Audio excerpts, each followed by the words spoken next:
아멘. 오늘 우리 주신 여호와 하나님의 말씀은 요한복음 16장 13절 14절 그리고 33절의 말씀입니다. 하나님을 경외하는 마음으로 함께 자리에 일어나셔서 13절 14절 한 절씩 교도하시고 33절 합독하도록 하겠습니다. 우리에게 주시는 하나님의 말씀입니다. 그러나 진리의 성령이 오시면 그가 너희를 모든 진리 가운데로 인도하시리니 그가 스스로 말하지 않고 오직 들은 것을 말하며 장래 일을 너희에게 알리시리라.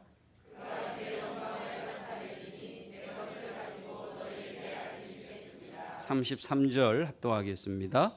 이것을 너희에게 이르는 것은 너희로 내 안에서 평안을 누리게 하려 함이라. 세상에서는 너희가 환난을 당하나 담대하라. 내가 세상을 이겼노라. 아멘. 하나님의 말씀입니다. 자리에 앉으시겠습니다.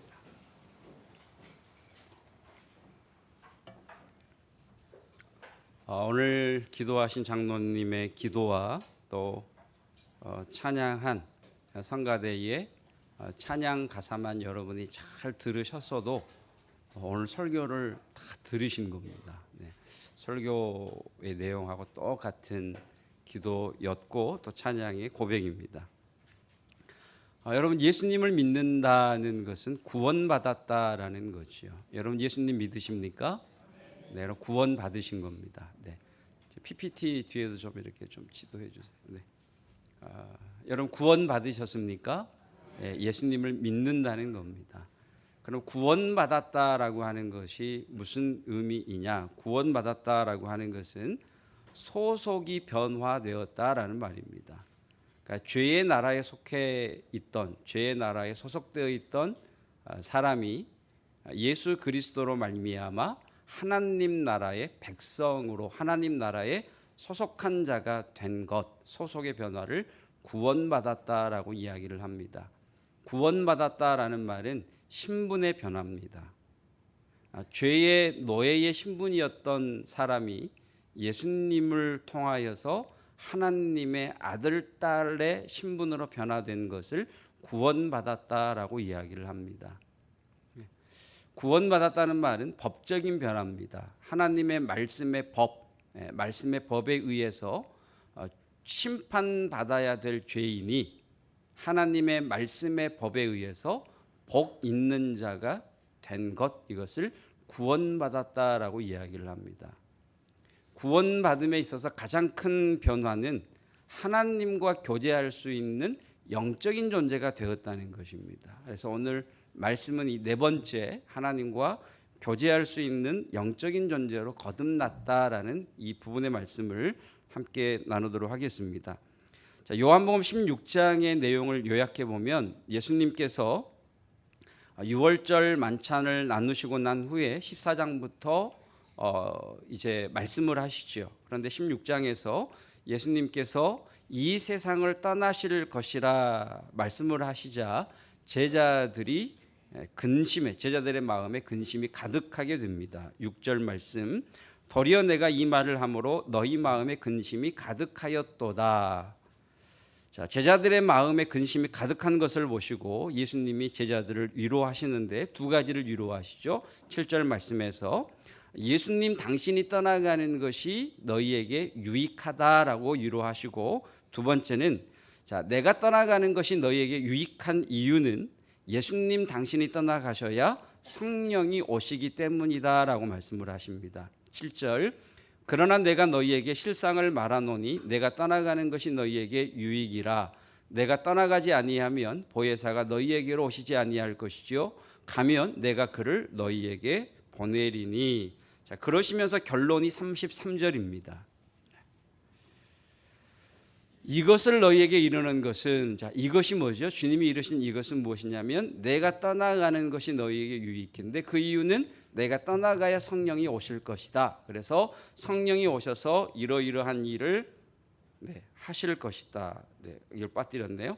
9절 먼저 보겠습니다. 자, 그러시면서, 자, 위로하시면서 성령이 오셔서 하시는 일을 말씀을 하십니다. 9절, 8절 말씀에 죄와 의와 심판에 대하여 세상을 책망하실 것이다. 그리고 13절에서는 진리의 성령이 오셔서 진리 가운데로 너희를 인도하실 것이다. 14절에서는 내 영광, 예수님의 영광을 나타내실 것이다 라고 말씀을 하십니다. 자, 정리 다시 하면 예수님이 떠나가셔야 성령이 오신다. 그러니 근심하지 말아라. 성령이 오셔서 죄에 대하여, 의에 대하여, 심판에 대하여 세상을 책망하실 것이다. 진리 가운데로 너희를 인도하실 것이다. 예수님의 영광을 나타내실 것이다. 그러므로 결론이 이제 33절입니다.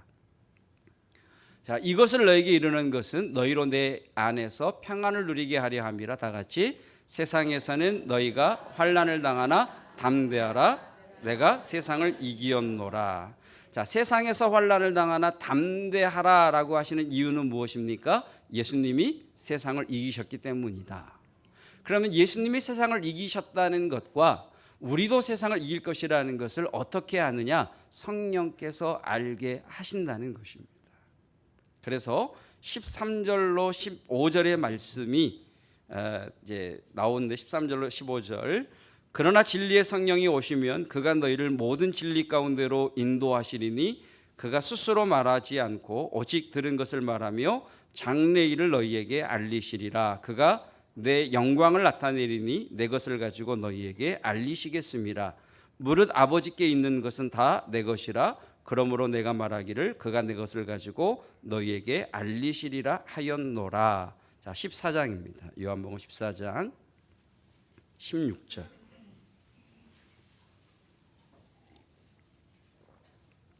네, 말씀이 좀 딱딱하죠. 예, 정신 바짝 차리지 않으시면 놓치시게 됩니다. 14장 16절 17절. 자, 요한복음 14장 15장 16장은 이런 그림으로 되어 있습니다. 예수님께서 유월절 만찬을 나누시고 나서 제자들에게 말씀하시는데 성령으로 말씀하시고 성령으로 결론을 내리시면서 그 가운데에 너희가 근심하는 일이 있고 너희에게 고난이 있을 것이지만 염려하지 말아라. 내가 세상을 이겼기 때문이다. 이렇게 성령을 말씀하고 계세요. 14장 16절. 내가 아버지께 구하겠으니 그가 또 다른 보혜사를 너희에게 주사 영원토록 너희와 함께 있게 하리니. 16장 7절 말씀하고 똑같죠. 17절이 중요합니다. 그는 진리의 영이라. 자, 세상은 능히 그를 받지 못하나니 이는 그를 보지도 못하고 알지도 못함이라. 자, 세상은 성령님을 안다 모른다. 세상은 성령님을 볼 수 있다 볼 수 없다. 세상은 성령을 받을 수 있다 받지 못한다라고 이야기합니다. 그러니까 세상은 성령을 받을 수도 없고 볼 수도 없고 알지도 못한다라고 이야기하시면서 그러나 여러분은 성령을 안다라고 말씀하시면서 그 성령이 여러분과 함께 거하시고 여러분 속에 계신다라고 말씀하고 계십니다. 성령님이 여러분과 함께 거하십니다. 성령님이 여러분 안에 계십니다.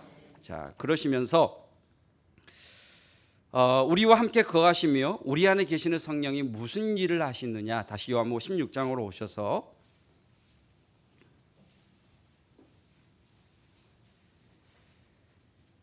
자, 성령께서 여러분과 함께 거하십니다. 여러분 안에 성령님이 계십니다. 아멘. 네.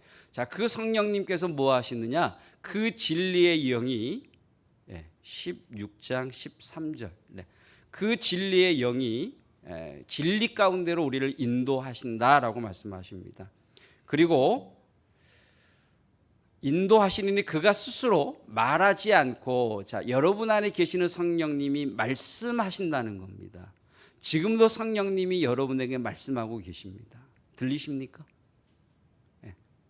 안 들리세요? 네. 지금도 성령님이 말씀하고 계세요. 네. 자, 그러시면서 무슨 말씀을 하시느냐? 예수님께서 하시는 말씀을 우리에게 하신다라고 이야기를 합니다. 13절 다시 한번 볼까요? 그러나 진리의 성령이 오시면 그가 너희를 모든 진리 가운데로 인도하시리니 그가 스스로 말하지 않고 오직 들은 것을 말하며 장래일을 너희에게 알리시리라. 성령님은 지금도 말씀하고 계십니다. 눈 떠 이렇게.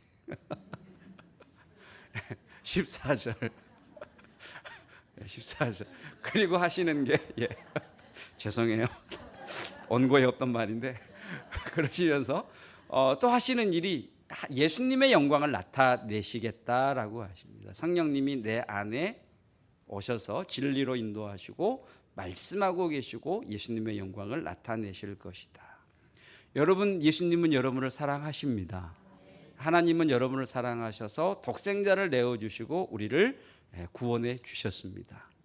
하나님은 여러분을 향한 목적을 가지고 계십니다. 아멘. 네. 자, 그러면 여러분, 하나님의 목적이 있어요. 하나님의 목적과 현재 나의 삶이 있습니다. 그런데 나에게는 이 하나님의 목적을 이룰 능력이 없어요. 나에게는 하나님의 목적을 이룰 실력도 없어요. 더 문제는 하나님의 목적을 이루고자 하는 의지도 없어요. 더 큰 문제는 나를 향한 하나님의 목적이 무엇인가를 모른다는 거예요. 여기서 질문 드릴게요, 여러분.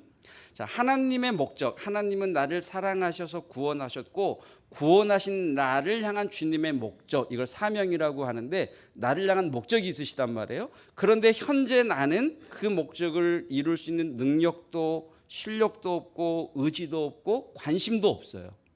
그러면 하나님은 어떻게 하실까요? 세 개 중에 한번 골라보세요. 1번, 목적을 취소하신다. 2번, 그 목적을 내 수준에 맞게 낮추신다. 3번, 나를 하나님의 목적을 이룰 수 있는 자로 만들어 가신다. 1번, 2번, 3번. 답은 잘 알고 계세요. 우리는 답은 잘 알고 있다는 거예요. 그러니까 하나님의 목적과 현재 나가 이렇게 일치가 안 되잖아요. 그래서 하나님은 그 목적을 이루어 가도록 나를 변화시켜 가세요. 이것을 변화라고 이야기를 하고 이것을 훈련이라고 이야기를 하고 이것을 조금 더 솔직하게 이야기하면 광야 훈련이라고 이야기를 하고 이것을 조금 더 이야기하면 고난 또는 연단이라고 이야기를 하는 거예요. 그러니까 하나님은 여러분을 향한 목적이 있으십니다.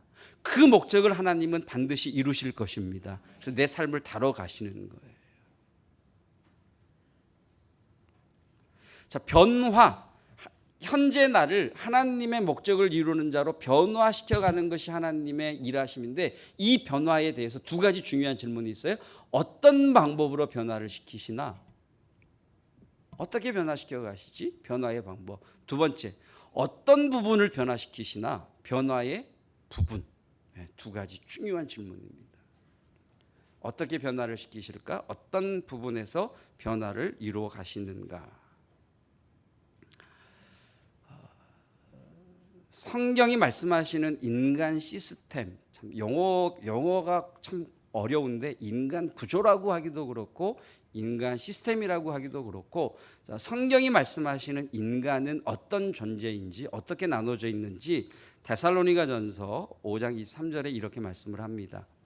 자, 일반적으로 사회에서는 철학적인 인간을 구분할 때는 혼과 몸 이렇게 구분해요. 이것은 이제 이분설이라고 이야기를 하고요. 성경에서는 영과 혼과 몸, 영과 혼과 육 이걸 삼분설이라고 이야기를 해요.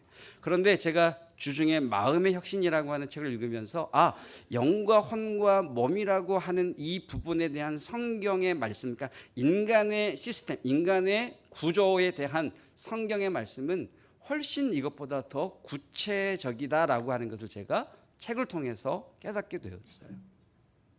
자, 여러분 안에 성령님이 계십니다. 여러분 안에 예수님이 계십니다. 어디 계세요? 어디 계세요? 배에 계세요? 일부 예배 때는 머리에 계세요 그러더라고요. 어디에 계세요? 네. 이 마음에 계시잖아요. 성령님이 계시는데 그 마음에 계신다라고 할 때는 그 마음을 심령이라고 표현해요. 네. 그러니까 하나님이 계시는 장소라 할 때는 마음을 뭐라고 표현한다고요? 심령. 네. 자, 우리에게서 무엇을 하고자 하는 소원이 일어나잖아요. 무엇을 해야 되겠다라고 하는 의지가 일어나잖아요. 하기 싫어라고 하는 의지가 생기잖아요. 어디서 생길까요? 마음에는 원이로되. 그래서 소원, 어떤 소원 이런 것들이 나오는 마음을 다른 말로 의지라고 이야기를 해요. 네.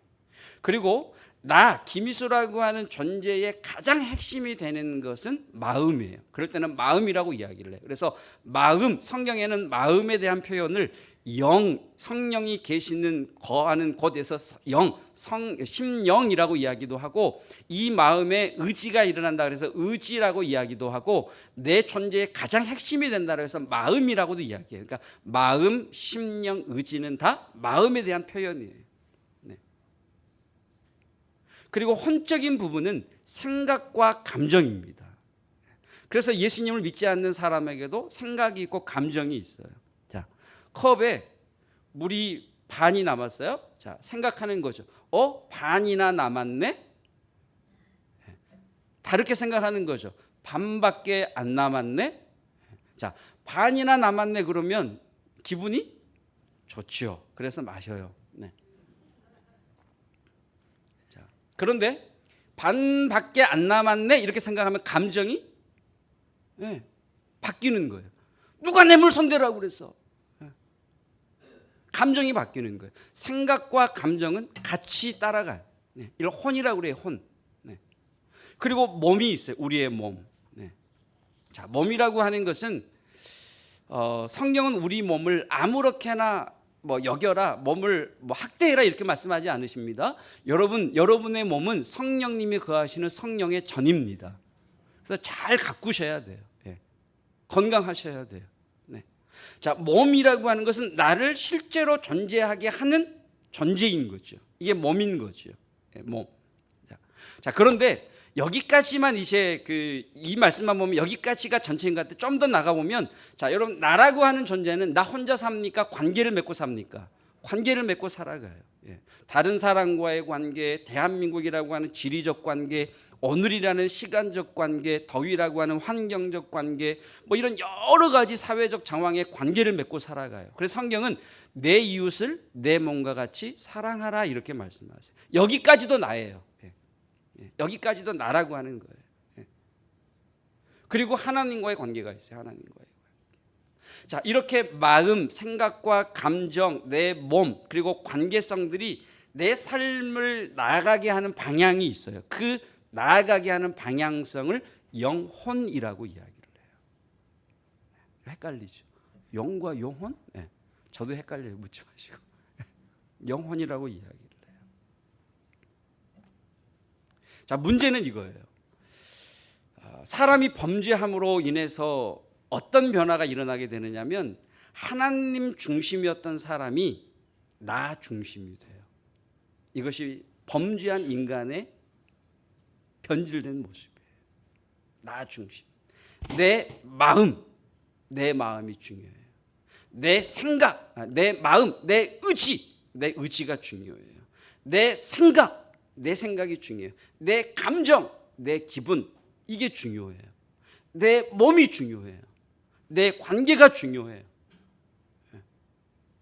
그런데 문제는 뭐냐면, 나 중심의 나와 또 다른 나 중심의 너가 같이 만나면 부딪힌다는 거예요. 이 사람도 내 마음이 중요하고 이 사람도 내 마음이 중요해요. 이 사람도 내 생각이 중요하고 이 사람도 내 생각이 중요해요. 이 사람도 내 감정이 중요하고 이 사람도 내 감정이 중요해요. 이 사람 둘이 딱 만나면 서로 부딪힐 수밖에 없어요. 그래서 두려움도 생기고 분노도 일어나고 시기도 생기고 원한도 나타나요. 이걸 파괴된 감정 그래요. 파괴된 감정. 나 중심인 두 사람이 만나니까 설 수가 없죠. 그러니까 이런 모습들이 어렸을 때부터 계속해서 나 중심인 나와 나 중심인 다른 사람들이 계속 만나면서 내 성향이 형성이 돼요. 적개심을 갖는 성향으로, 멸시하는 성향으로, 무관심하는 성향으로, 무뚝뚝한 성향으로, 막말하는 성향으로 굳어져 가버리는, 그게 그 사람이 돼요. 그래서 나이가 들어갈수록 고집스러워진다 그러잖아요. 성숙해지는 것이 아니라. 자, 그런데 예수님을 믿으면 어떤 놀라운 사건이 일어나게 되느냐? 내 마음속에 성령님이 오세요. 아멘. 그래서 내 중심으로 살던 그 사람의 마음에 성령이 오셔서 심령 가운데 거하시면서 성령과 말씀이 나 중심의 삶을 하나님 중심으로 바꿔가시는 거예요. 내 생각이 아닌 하나님의 생각, 내 마음이 아닌 하나님의 마음, 내 의지가 아닌 하나님의 의지, 내 감정이 아닌 하나님의 감정으로 나를 바꿔가시는 거예요. 이게 성령이 하시는 일이에요. 그래서 내 안에 성령님이 오신 사건을 성령 세례라고 이야기해요. 그리고 내 안에 성령님이 계시잖아요. 자, 우리가 이제 커피숍 가서 커피를 다 마시고 리필해 주세요 그러잖아요. 리필이란 말이 무슨 말이에요? 다시 채워 주세요 그러잖아요. 그러니까 내 안에 성령님이 와 계시는 게 성령 세례인데, 이건 한 번의 사건이에요. 성령님이 계시는데 성령님의 영향력이 점점점 줄어들어요. 그때 우리가 뭐라고 기도해요? 성령 충만케 해주세요. 성령님의 영향력이 점점점 커지게 해주세요. 기도드리는 거죠. 자, 삶의 차이가 뭐냐? 자, 여러분, 나 중심으로 살면 내 생각, 내 마음이 있잖아요. 자, 상황이 나의 마음을 압박해요. 상황이 내 마음을 압박하고 사건이 내 마음을 압박하면 생각이 내 마음을 압박해요. 그리고 감정이 압박을 해요. 내 몸도 압박을 해요. 야, 나 기분 나빠, 건드리지 마. 마음을 압박하고, 나 몸 지금 안 좋아, 나 몸 지금 상태 안 좋으니까 너 신경 쓰지 마. 몸도 막 나를 압박하고, 나 컨디션이 너무 좋아. 그래서 막 이것도 막 나를 압박해요. 그래서 상황도 생각도 감정도 몸도 내 마음을 압박해서 이것들이 내 마음을 끌고 가는 것을 육신으로 산다라고 이야기하는 거예요. 그러니까 시편에 이런 말씀이 있잖아요. 내 영혼아, 내가 어찌하여 낭망하며 내 속에서 낙심하여 하는 거 그러잖아요. 자, 여러분, 내 마음만 낙심하나요? 내 생각도 낙심하잖아요. 의지도 낙심되잖아요. 감정도 낙심되잖아요. 몸도 축 처지잖아요. 관계도 처지잖아요. 그러니까 내 영혼, 그러니까 내 영혼아라고 할 때 내 마음도 낙심되고 내 의지도 낙심되고 내 생각도 감정도 몸도 관계도 다 낙심되는 것을 뭐라 그런다고요? 영혼이라고 해요. 영혼. 그래서 내 몸, 마음, 의지, 생각이 모두 다 낙심 쪽으로 향해 가는 거예요. 이걸 영혼이라고 그래요. 자, 그런데 성령이 오시면 어떤 사건이 생기느냐? 자, 생각이 내 마음을 압박해요.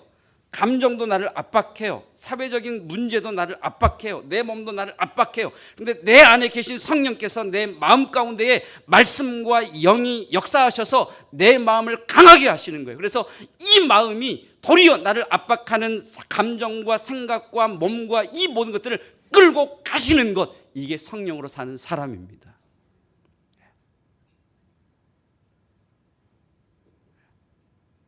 어떤 사람은 상처에 끌려가는 사람이 있어요. 어떤 사람은 과거에 끌려가는 사람이 있어요. 이걸 육신으로 산다라고 이야기해요. 그러나 내 안에 주의 말씀이 부어지고 성령이 오시면 그 모든 압박들을 뚫고 일어나서 그걸 끌고 가버리는 거예요. 그런 삶이 일어나기를 축복합니다. 그래서 시편이 이렇게 하죠. 내 영혼아, 어찌하여 너는 낙심과 낭망을 향하여 가느냐? 나는 그래서 뭐라고 말씀하시느냐면, 너는 하나님께 소망을 두라. 그가 나타나 도우심으로 말미암아 내 하나님을 여전히 찬송하리로다. 자, 내 감정은 낙심으로 압박하고 생각도 낙심으로 압박하고 사회적인 관계도 낙심으로 압박하고 내 몸도 낙심을 향해 가는데 내 속에서 성령께서 역사하시고 말씀으로 역사하셔서 내 영혼을 일으키사 그 모든 것들을 끌고 하나님을 향해 가게 하시는 거예요. 이걸 성령으로 산다, 성령 충만이라고 이야기합니다.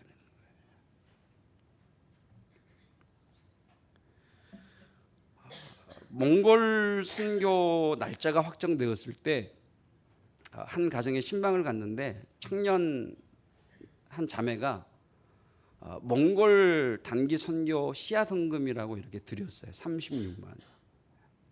무슨 돈이냐 그랬더니 한 달 동안 열심히 아르바이트해서 받은 돈이라는 거예요. 그래서 이제 씨앗 헌금으로 이렇게 드렸어요. 근데 이제 나중에 엄마가 그런 얘기를 하더라고요. 네. 엄마의 마음에는 36만 원에 대한 마음이 있잖아요, 그렇죠? 그러니까 그 마음에 이제 이런 의지가, 이런 소원이 생기는 거예요. 제가 36만 원을 벌기 위해서 얼마나 힘이 들었는데 그걸 홀라당 헌금으로 드리냐? 그런 마음의 소원이 생기니까 생각이 따라오는 거예요. 감정이 따라오는 거예요. 그래서 이렇게 몸이 반응했대요. 야, 다 드리지 말고 11조만 드려. 그래서 하나님이 아셔. 근데 이 청년의 마음속에 생각이 앞밖에 들어오죠. 야, 너 한 달 동안 열심히 수고해 번 돈이잖아. 너를 위해서 11조만 드려. 감정이 따라오죠. 몸도 반응하죠. 그런데 이 청년이 그 마음에 주신 성령님의 소원, 말씀하시는 성령님의 그 말씀을 듣고 자기를 압박하는 모든 것들을 뚫고 이걸 끌고 가버리는 거예요. 그래서 주께 드리는 거예요.